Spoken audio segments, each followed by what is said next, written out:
Narito ang update sa sunog sa Chocolate Hills sa Bohol na naging pahirapan ang pag-apula.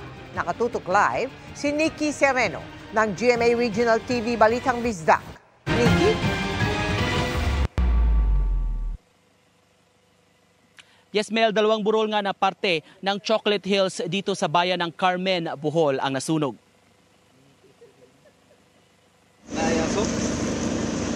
Tila nagliyab na tsokolate ang dalawang Chocolate Hill ng Bohol dahil sa grass fire na nagsimula sa taas ng mga burol.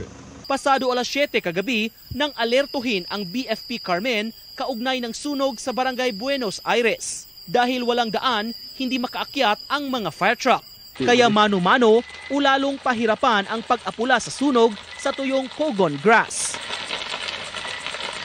Nato ang kayo, mapalong. So nagmano-mano ta og saka dito, nagmano-mano ta og bunal sa mga kadtong nagsiga nga mga grass.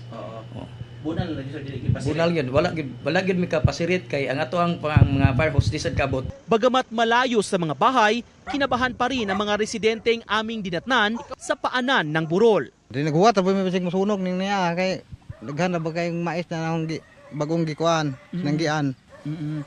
Amor ang bantayan basig mo kana pa ring ubos. Babot mi sing nani bumbiro babot na ni. Dapi uban ni unog. Usapi pag abot ta bumbiro anang aram habuga man. O nang paapot mi kon diha bumbiro ito sa taas. Pero kabantay to kanang mo ambugan ni ubos ba.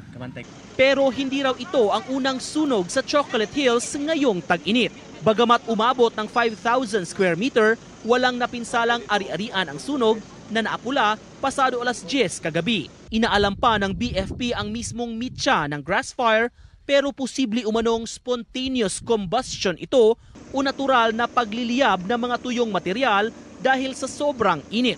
May tabo tingali ng spontaneous combustion kung grabe kainit ang panahon niya, ang atong mga sagbot patay. So mahitabo gyapon na siya. Pero di nato lesson nato i-determine og mao gyud siya kuan kasagaran gyud man activity.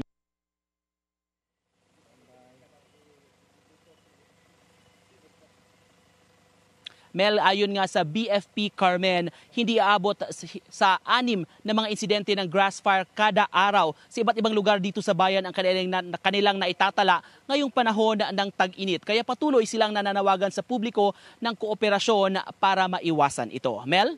Maraming salamat sa iyo, Nico Sereno ng GMA Regional TV Balitang Bisdak.